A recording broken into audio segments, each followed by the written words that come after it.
August will be on a Monday. The 28th day of September will be on a Thursday. The 28th day of October will be on a Sunday.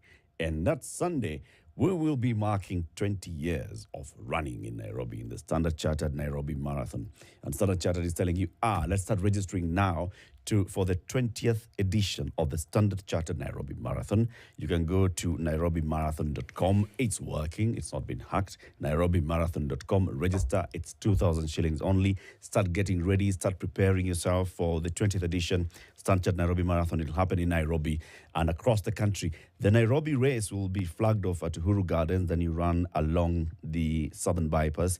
Of course, just like it's happened in the last couple of years, there'll be a race in other parts of the country. Mombasa, most likely. We've seen a race in Kakamega. We've seen races in Kisumu. We've seen races in Eldoret. So there'll be races, and Standard Chartered will be also announcing what other places this race will be taking place. But the main one is the Standard Chartered Nairobi Marathon in Nairobi along the Southern Bypass, flagged off at Uhuru Gardens on the 29th of October, Sunday. Register today. Start preparing today. Right? Right. Yes. Spread a smile, Ndu. Let's do it. 150,000 people. Imagine how many people those are. Now imagine 150,000 people don't have adequate access to clean drinking water, water for sanitary purposes. So Colgate says, you know what? Let's see how we can make this happen so that these 150,000 people would have access to this water. And so how can we involve you? Walk into any Naivas today. Buy a tube or many tubes of Colgate toothpaste. The proceeds from that toothpaste that you purchase goes towards making sure that 30 water wells are sunk in different communities in Kenya. And you eliminate problem after problem after problem with the sinking of one water well. So how about you do that today? Colgate says, let's help to provide clean drinking water, clean water for use in the home, clean water for so many other things, for people, for families, for communities. And you can be part of that, putting a smile on somebody's face. Indeed. Under attack, Kenya fights cyber hackers. That's the headline in the Standard this morning. And the editors decided to give it the dramatic effect of putting it in black. Dun, dun. Dun, dun, dun, dun. Okay, at a glance, a group calling itself Anonymous Sudan claims responsibility. ICT Cabinet Secretary Eliud Owalo confirms that attack but says no data was stolen. Telecom giant Safaricom confesses to having challenges. Interior Ministry confirms momentary disruption caused by attempted cyber attack. National Cybersecurity Committee had warned of targeted attacks on critical infrastructure. eCitizen, the platform through which citizens access government services, most affected, with most of the services on eCitizen actually unavailable. What does that mean? We're joined by a data scientist, Kennedy Wangari. Kennedy works at the United Nations Environment Program, but he's here in his own capacity as a data expert. Good morning, Kennedy. Good morning to you. Welcome to Kenya's biggest conversation. Thank you so much, and grateful to be here to be hosted by you. That's a hot seat of the situation, bro. Yes. Yeah. So are you a hacker? I'm an ethical hacker, I would say so. And considering that I work with data, so I have to be conversant to understand how I collect data, how I process data, and how I deal with sensitive data and comply with the rules and regulations that are there. So I would say yes, partly. I'm a data professional, yes, in my day-to-day work. And as a hacker, I upskill myself because with the evolving trends, there's need for data professionals to be aware of how they work with data and all that goes about. Yes. All right. Karibu sana. Let me welcome you with the day's proverb. CT would have given you the proverb, but CT is away today. He will be joining us hopefully next week. The proverbs for this week are from the country of Lesotho, written Lesotho. So today's proverb is, cows lick each other because they know each other. Oh. Cows lick each other because they know each other. What do you think? What's your interpretation of it? Cows lick each other because they know or they're familiar with each other. What I would say is that my own interpretation and understanding is that people who are closely associated or who share similar interests are aware of the associations and what brings them together. And within the context of today's discussion, I would say all the different stakeholders that are involved within the data ecosystem, within basically the ICT ecosystem, are fully aware of these pressing issues. Because if you look at from a government perspective, there's the push towards digitalization, and this being a multi-stakeholder conversation that brings together different parties together from government, private sector, technology firms.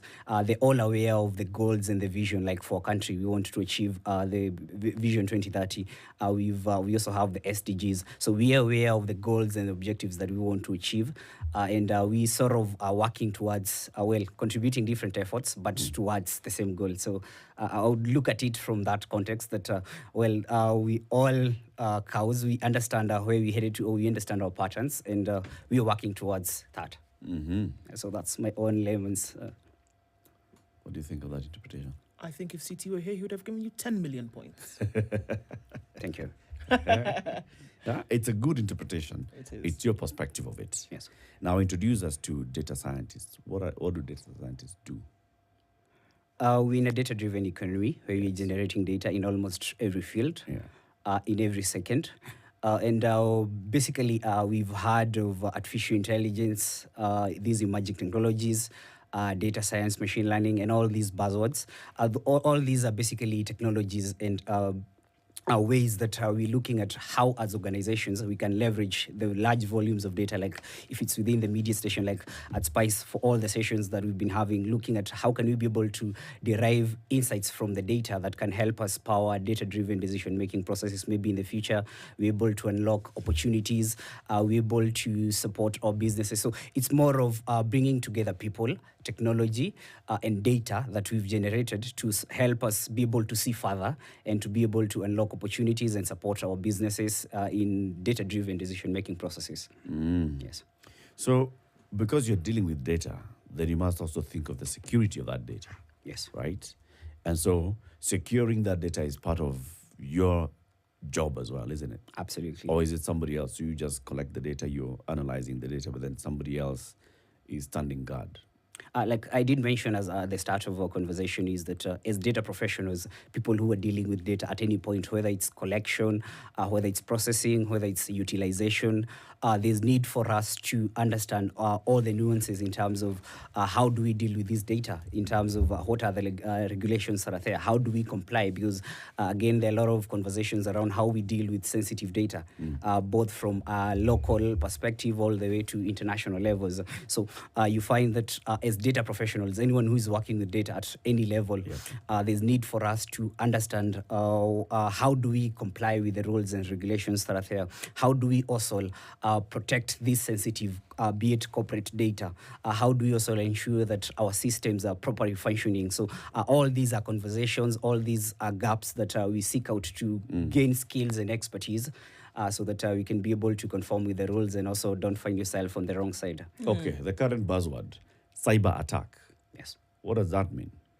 In layman's term, I would define cyber attack as a malicious threat or activity that's sent to either a computer application with either two intentions. One, to steal or to basically to gain unauthorized access to your systems, to steal confidential data, or to cripple your systems, or to basically, that has been, I would say, that is the main motive when it comes to all these malicious activities. You're trying to basically penetrate and access someone's system with the main motive of stealing their confidential data, and maybe if you have other socio-political reasons, then motives, you're able now to execute that. But mainly it's all about unauthorized access to your system, access the data, maybe for financial reasons, or maybe for other purposes. Okay. Like in the case of Anonymous Sudan and all that they've been doing with the different countries and all that. Yeah. Okay. So in order for us to understand the severity of an attack, a cyber attack, I mean, everybody in Kenya yesterday was on tenterhooks because of what was going on. But before we get into the details of that, help us understand. It's very clear in my mind that if you were living in a four-walled house, there's a perimeter fence, there is a gate, there's even a guard at the gate, isn't it? And we can see that. They say there's primary level of protection has then been provided. You might have an electric fence and these other things, right? And that's a physical protection that you can see from somebody, an intruder, then accessing the compound or whatever, right? Now, in this cyberspace, explain to us what security then looks like that prohibits an intruder from coming in and doing these things that you've spoken about. What does that, so we can understand, what does that space look like?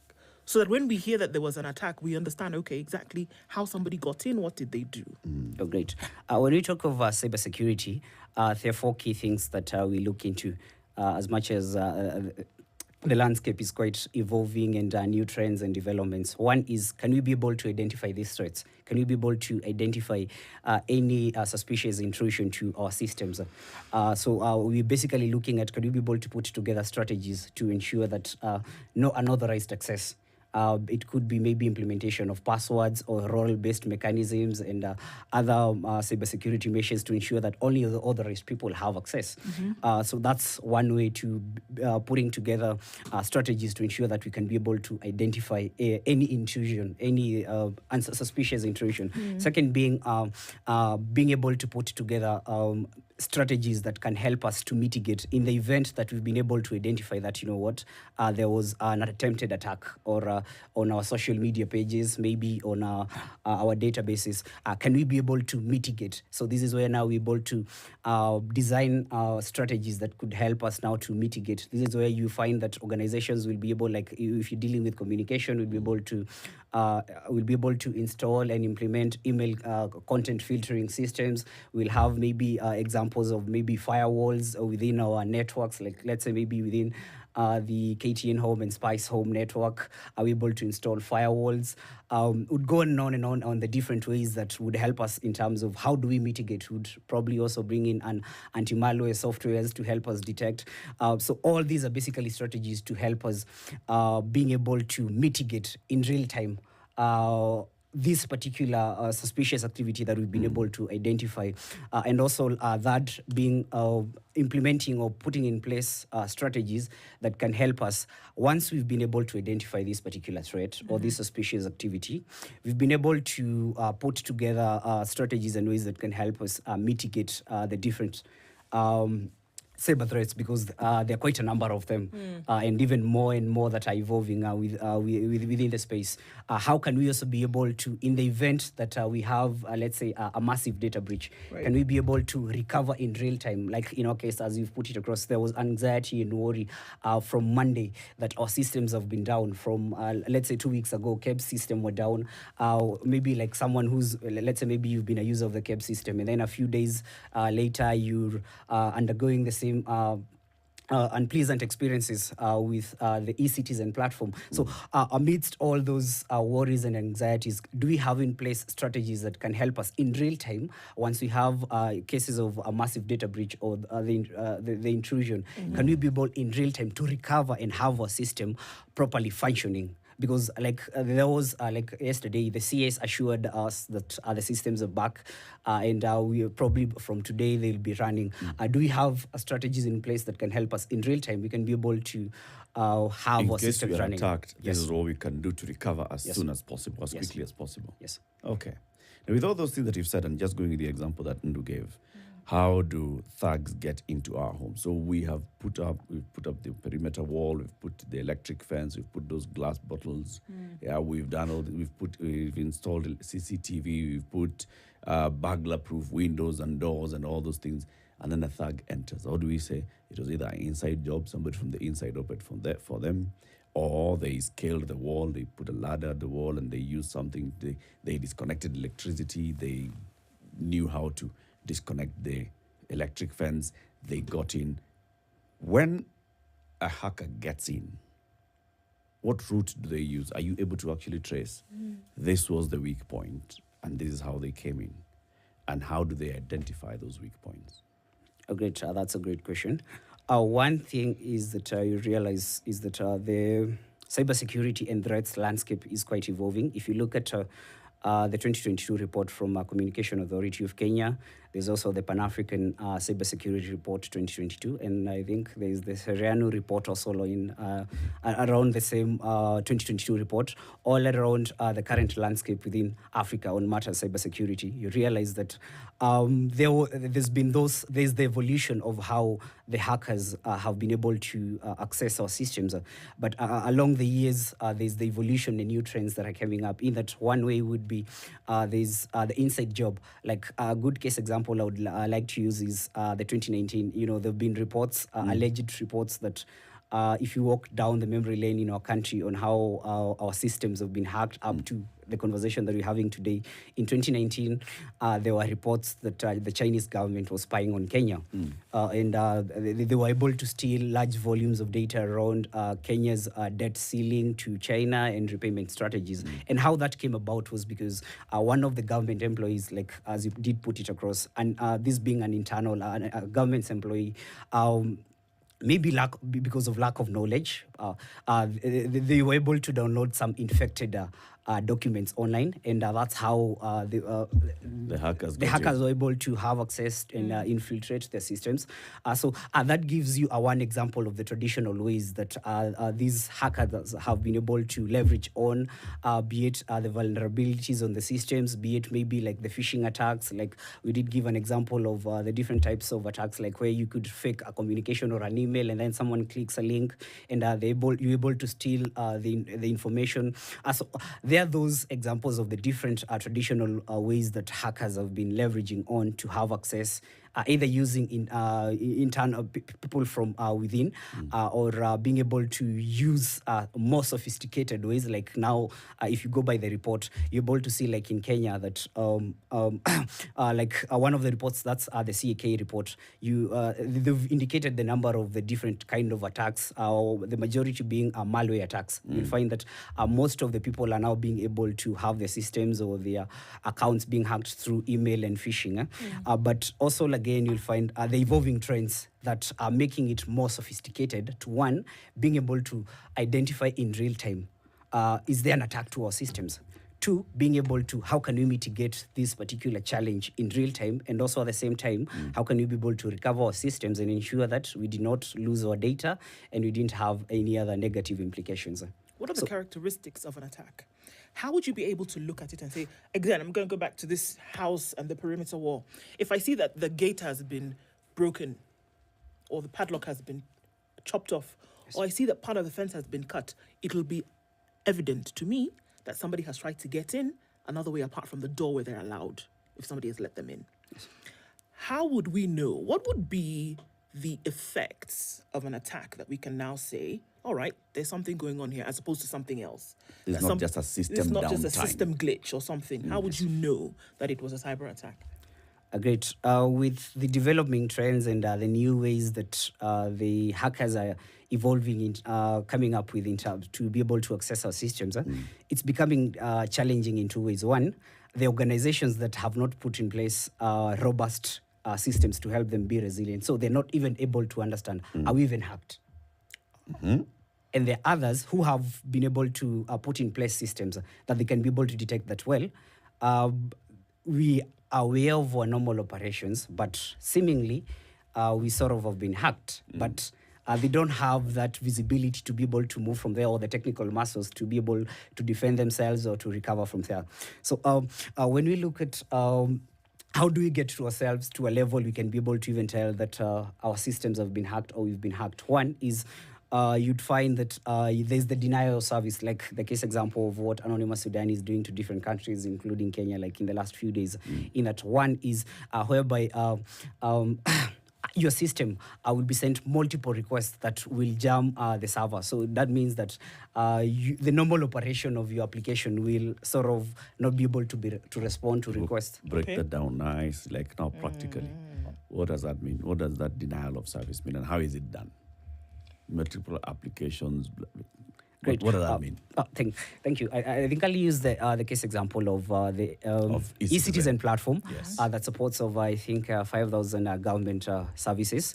And the system has been designed in a way that multiple or unlimited number of users can be able within Kenya can be able to access different services at the same time. At the same time. At the same time. Okay. But what happens with a hacker is that there's a particular specific bandwidth, traffic bandwidth, that this particular e-citizen platform can be able to support at a certain time.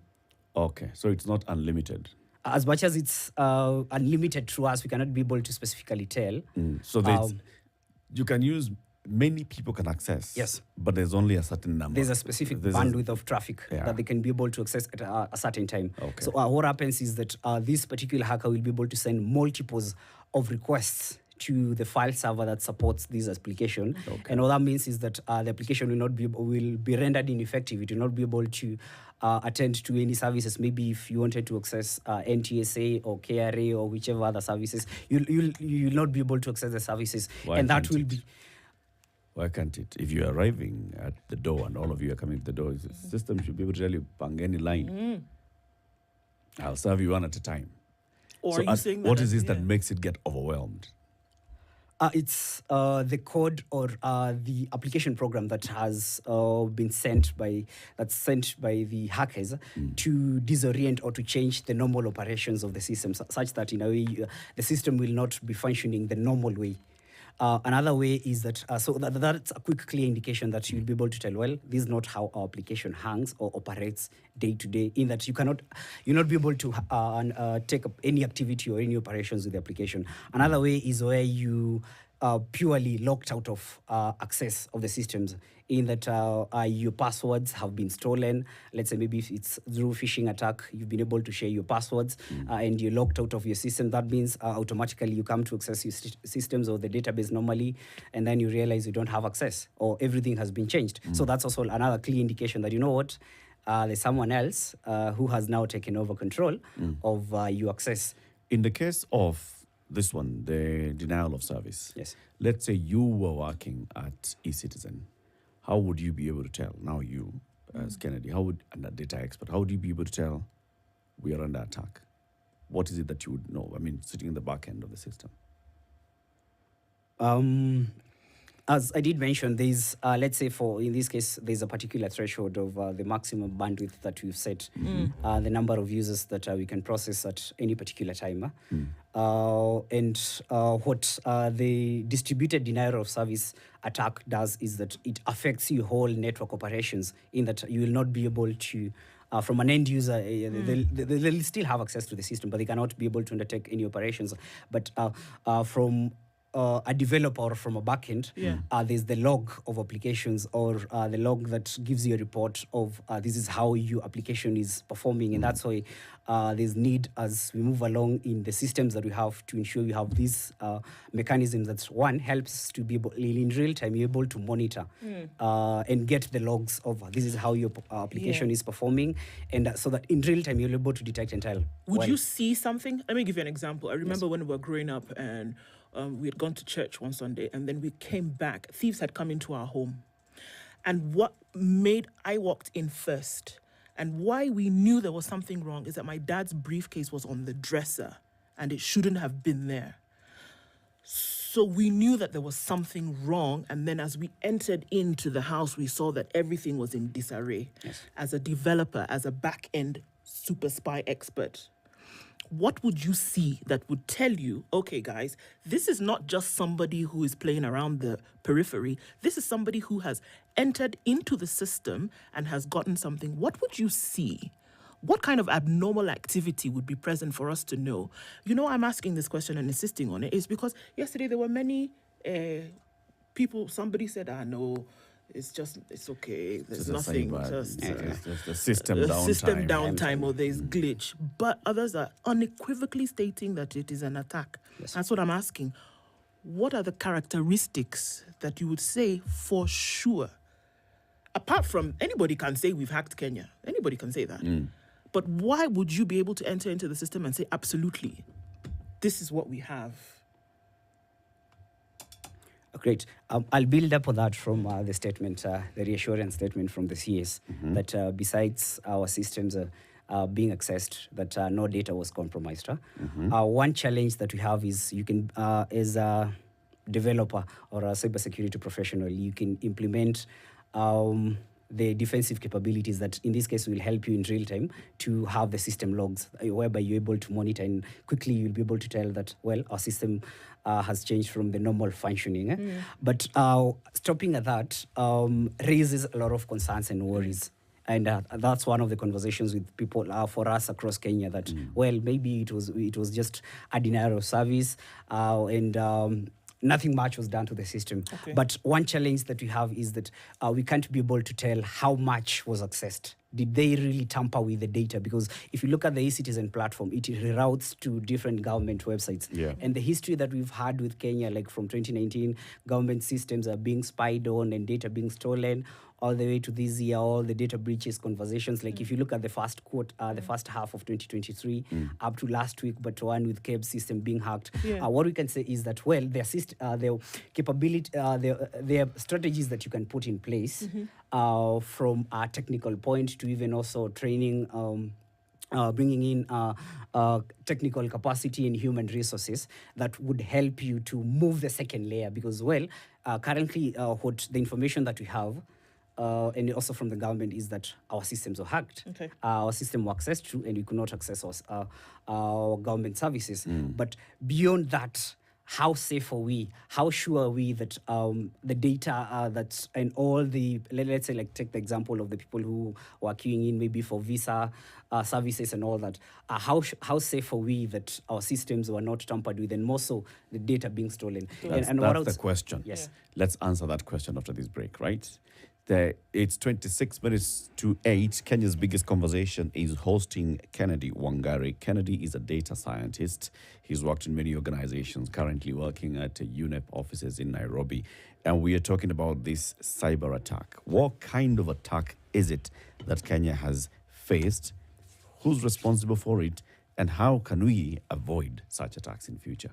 Kenya's biggest conversation, reminding you about Colgate and the need for all of us to work together to spread a smile across the country. So Colgate is working with partners, and they've identified some 30 communities that should immediately benefit from water wells. 150,000 people walk into Naivas, buy Colgate, and that is enough for you to participate in this. If you're thinking, Kennedy, of buying a pre-owned motor vehicle, we have a solution for you.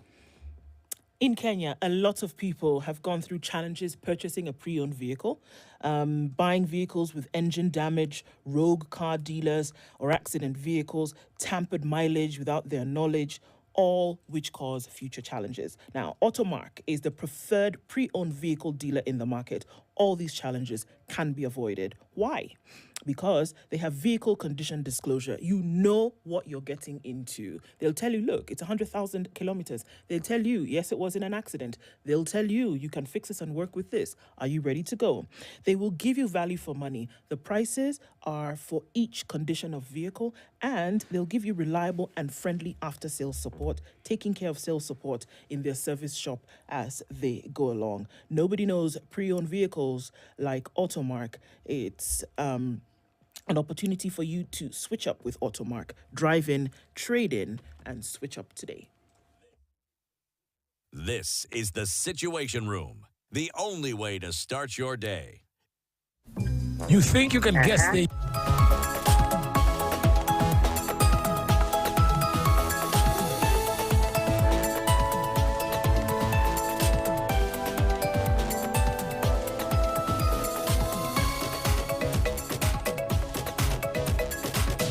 KTN, welcome home.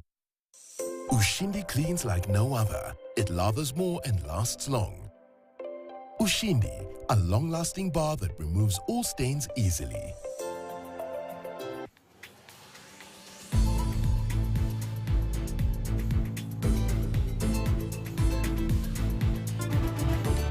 Welcome to our Africa TV show. If she had all resources, she'd rather... The CEO of MAC Foundation, Senator Dr. Rasha Kelej. But everything's not going well. Stubborn child mama said. Of course, women empowerment is a key to achieve the sustainable development goals. She says she wants to be in Our Africa TV show is about fashion and art with purpose. Her dream is to put on shoes and a uniform. She wants to be nobody. She wants to be nobody.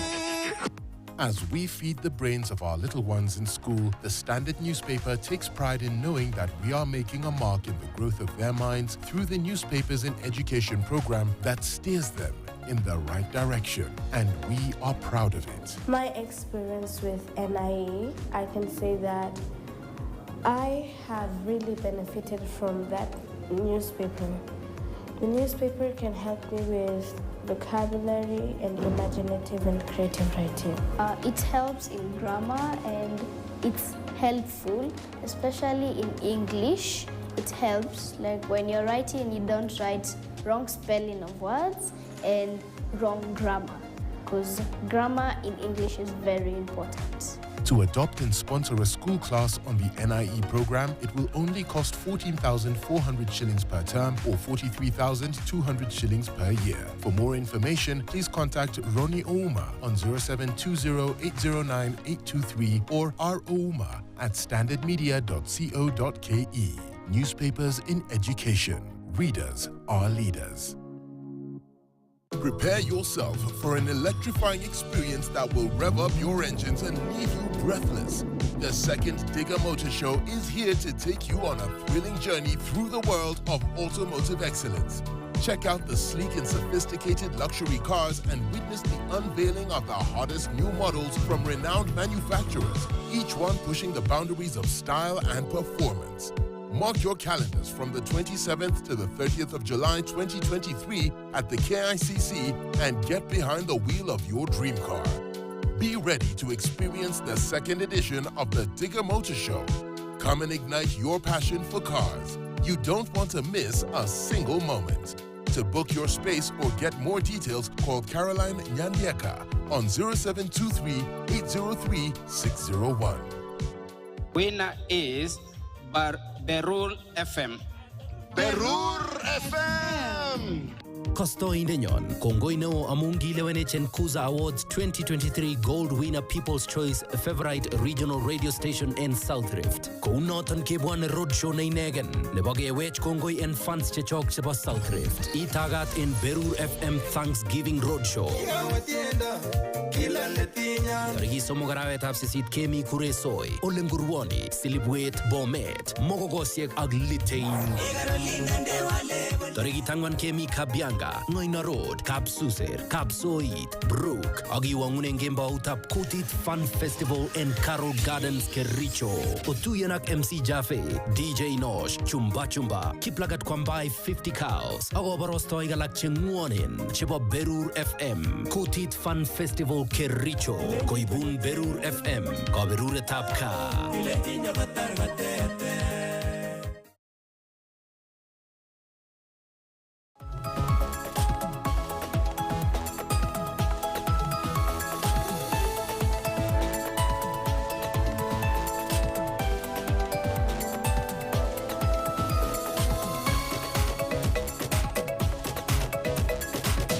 KTN, welcome home.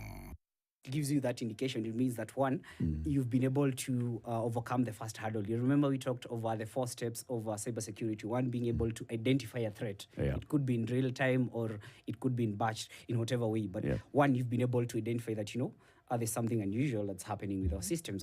So our next would be as the developer or the cybersecurity personnel is to, one, to try and move to the next level of understanding where is this particular threat emanating from, what kind of threat, what kind of services are being affected, and how can we be able now to take up mitigation strategies from there. And also and that builds up now the whole conversation also on how can we be able to bring our systems back to normal functioning. And that's the worry that we have with Kenya because, our CS assured us that, in a few hours or days, probably by today, we'll have e-citizen platform up and running. Yeah. But there's the concern, for the last 24 hours, I've not been able to access the system.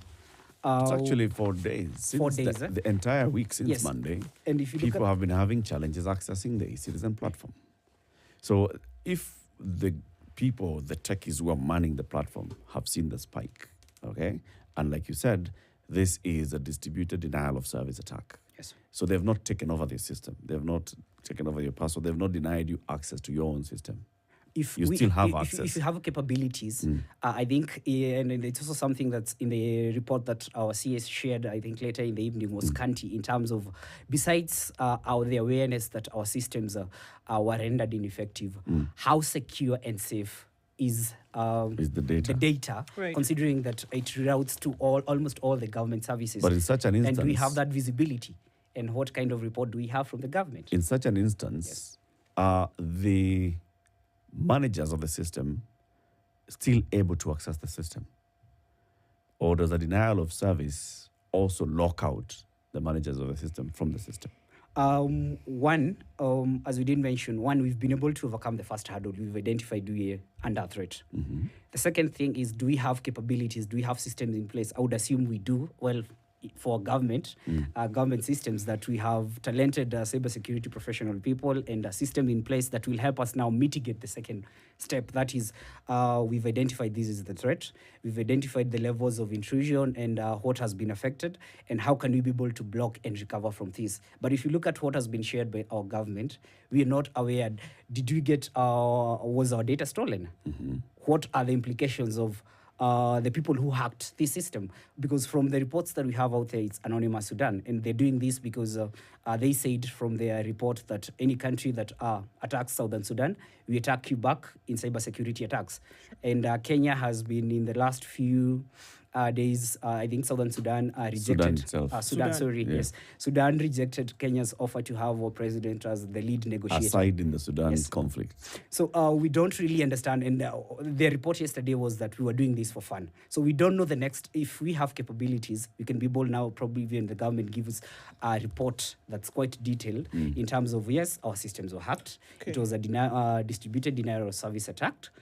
These are the government services that were hacked, rather than just give us a general statement that, you know what, no data was compromised. Because we're not even aware, infrastructure-wise, have we invested in a way that we have end-to-end visibility, and also being able to mitigate and take up the lessons from there. So there's a lot that we cannot be able to tell from the government side, and also more so in terms of the security of our systems and even moving forward. So then, because there is no end-to-end total visibility and comprehension of what happened yesterday, then it's difficult to diagnose what happened, and then to prescribe what should happen. But let's now, because then obviously what we're doing here, what everybody's doing here, is operating on assumption. Yes. That, somebody tried to get in the gate, or somebody tried to, cut the fence, and then they got in and they did 1, 2, 3, right? Yes. But even if we are operating on assumption, what would be the likely next action? Because you see, people are coming. We also heard that the National Cybersecurity Committee had talked of targeted attacks. So maybe they were seeing this activity, right? Yes. The DDoS kind of was already, you could already smell the aroma. Something was happening. Yeah. So they were aware, right? Yes. What should have happened at that point? You're aware that there's, extra activity. Yes. What should have happened to protect the borders, as it were? Yes. And now that you know that they actually did do something, there's a potential that they could do more. What should be done in a normal, ordinary situation in terms of protection? Great. That's a great question. If you look at our country, we've made great strides towards accelerating digital economy and tapping into ICT. And these were all issues around cybersecurity coming in. From, if you go back from 2019, China coming in to spy on our government, going all the way to multinationals like Safaricom, KRA, to the better part of this year, most of the organizations having their field day with the data being stolen or undergoing cyber attacks. We've had the journey, and I think this builds the conversation on today's in terms of how do we strengthen and build resilience on our cybersecurity systems. More so if it's the public digital infrastructure in the government and also within our organizations. And we can say is that when you look at the legal provisions that are there, we've made great strides. From 2018, we have the Computer Misuse and Cybercrime Act 2018 that formed the blueprint for what we have now, the National Cybersecurity Committee. There are a lot of provisions that we have there that has been able to grow over the years to now 2019, where we have the Office of the Data Protection Commission, all about conversation around how can we be able, from a legal perspective, regulate how we collect data, how we store and process our data. But my key concern has always been the implementation of the legal frameworks that we have. Currently, we even have a very promising second national strategy on cybersecurity agenda that quite outlines the different ways that government parastatals should be able to should be able to focus on 4 areas of the digital master plan. That is on capacity building, investing on our young talent, from research and development. But some of these things are not being implemented. That's why you'd find, like, let's say, the National Cybersecurity Committee will issue its advisories that, you know what, these are the targeted attacks. There's need for government institutions and businesses to implement in place defensive capabilities and ways that they can be able to mitigate. But do they do that? Well, that's left. We can already tell from the results. What's that committee? And who does it comprise of? That's the National Cybersecurity Task Force Committee. I'm not aware of the members, but that's the full details. But they've been in operation because that's the team behind last year we implemented the Digital National Master Plan 2022 that formed the basis of the second national strategy on cybersecurity, where the committee draws its roles and functions. But when it comes to the implementation, I think that's a big challenge. So what's its function? Is it an advisory function or is it an executive function? Like when they notice that there is a likelihood of a threat of cyber attacks, and then they start sending out the warnings to the various agencies, do they have the mandate to actually come in and say, we want to audit your system to see whether your systems are safe? Or is their role only left to that? You guys, please be careful. Be careful. You could be attacked. Yeah, it's the committee that's tasked to take care of the 4 pillars of the digital master plan. That's one is on the capacity building. That's if you look at all the government institutions, do we have the right, the cybersecurity people and the IT people trained on aware of the cyber threats, the government employees, how they can be able to operate and do their activities in a more secure and safe way. So that's one of the operations that they do. That's capacity building and training and awareness programs that are being done by the different programs and initiatives. That's one of their main tasks. The second being promotion of research on emerging technologies and cybersecurity, and informing the government and the other parastatals. And they've been doing quite a great job in terms of also coming up with policies. And I think that's where also the CS also did make his statement that the task force will also advise further on the lessons that we've learned and how we can build up from there. And the key concern has also been about bringing in another task has been on talent development. If you look at most of the government ICT offices, you'll not, one thing I've been privileged to interact with some of the talented and quite skilled cybersecurity professionals in Kenya. But they're not given opportunities within the government to come and leverage on their skills and be able to even innovate more better ways to make our digital space more secure. So if you're able to, through this committee, to ensure that we're able to bring these talented people, rather than having someone who did a computer packages because he knows so and so, and he was brought in to take care of the whole ICT department. Ako IT. I'll say, if you look at the whole outline of the roles of this particular committee, they're well outlined, but on the implementation part, I think we'll continue issuing advisories, we'll continue issuing promises. Someone who did computer packages. Surely. All right. So if you look at what, coming back into this one, look at what's happened in this past week, all right? Monday into Tuesday into Wednesday into Thursday, everything now appearing to have hit its peak. And then Friday, we don't know what's going to happen today. It's been a kind of a build-up with clear messages that are coming from people who are claiming to be behind it. Of course, they are anonymous, even if they any anonymous person can claim I'm the anonymous person who's behind this thing. Yes. But the fact that there was a warning just before this thing started from this same group, and then you started noticing these activities, the system getting jammed on Monday, you could maybe attribute to these same people who had warned, okay? Now, look at the response from government. System has been down for all those days. Yes. There's what you called the lack of detail Yes. in the statement that's come from the ministry in charge of ICT, just saying there was an attempted attack. It was unsuccessful. They did not, our data has not been breached, has not been compromised, but there was an attack. Do you get the confidence that actually we have people who are well aware of how to handle a cyber attack? That's a tough question. And I would say out here, we have some of the best skilled and talented professionals. And I think the National Committee or basically the team that has been tasked under the the second Cybersecurity strategy document is not really living up to its mandate on the 4 pillars. That's one in terms of capacity building, because we have some of the best people out here. And even, but when it comes to bringing them on board to innovate and build systems that will make us to be more resilient, I think that's quite a challenge. And I think that's why I alluded and used that example, because even other countries have probably also faced similar challenges, because these are global issue.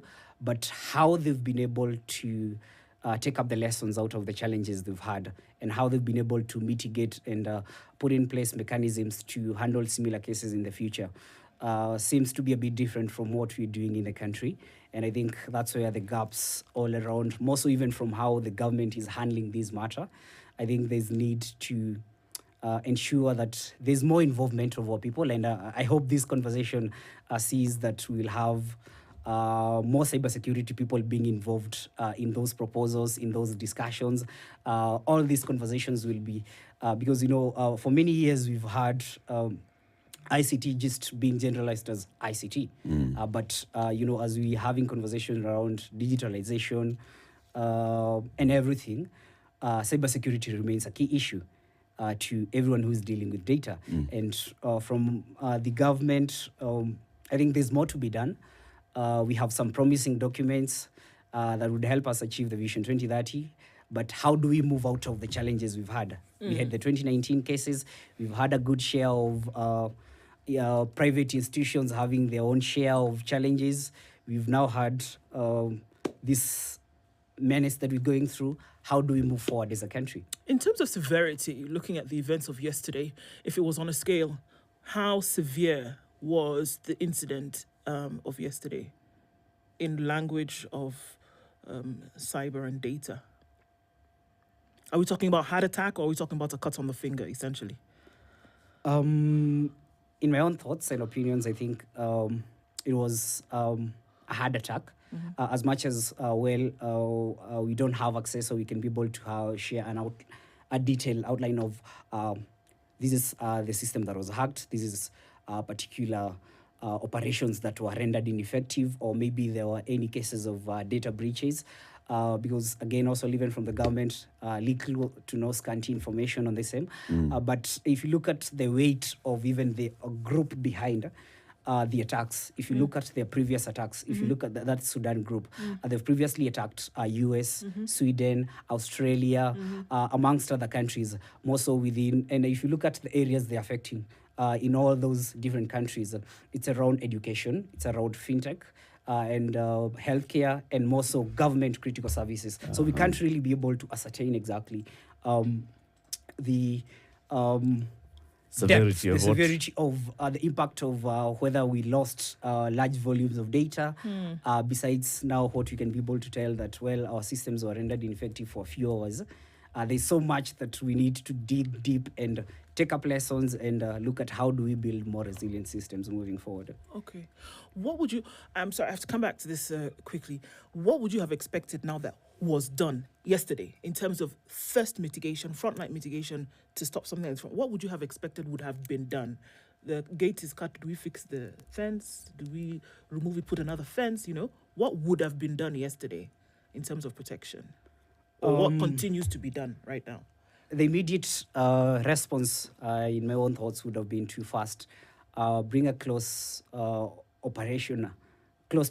on the operations of the system, so that now the technical team, because at the same time people were there were the worries that you can't be able to access eCitizen. Everyone else is also trying to access the same system. The system is also undergoing through the threats, and would have been to want to bring the operations of the system to a close, so that the team is able to conduct a thorough system audit and give a detailed report that, this is the level of attack, and this is the next steps that we're going to take from there. Because as we did mention, the different layers of one, identifying a particular threat, being able to implement various risk mitigation strategies to that particular threat, and also being able to put in place or enforce mechanisms. How do we be able to recover in real time and get our operations up and running? Okay. Kennedy, we thank you very much for joining us today and for all the insights that you've shared with us. Kennedy Wangari is a data scientist. He currently works at UNEP in Nairobi. We've been talking about this growing threat of cybersecurity, privacy, and data protection in the country. As we come to the top of the hour, we want to remind you about bomayangu.go.ke. It's still working. This is the government's affordable housing portal. If you want to participate in any of the affordable housing projects across the country, each of the 290 constituencies is meant to have an affordable housing project where those houses will be constructed, then the houses will be available for the public to purchase. You want to purchase that? The only way you can purchase it is by registering to the Bomayangu platform. That's bomayangu.go.ke, or you can do so using USSD. What is USSD again? What? Unrestricted. Standard. Yeah? Something. It's not unrestricted. It's something like it's a useless thing. Unstructured supplementary service data. So USSD code *832#. *832#. That's how you register onto the Bomayangu. Do it today. Good morning, 8 a.m.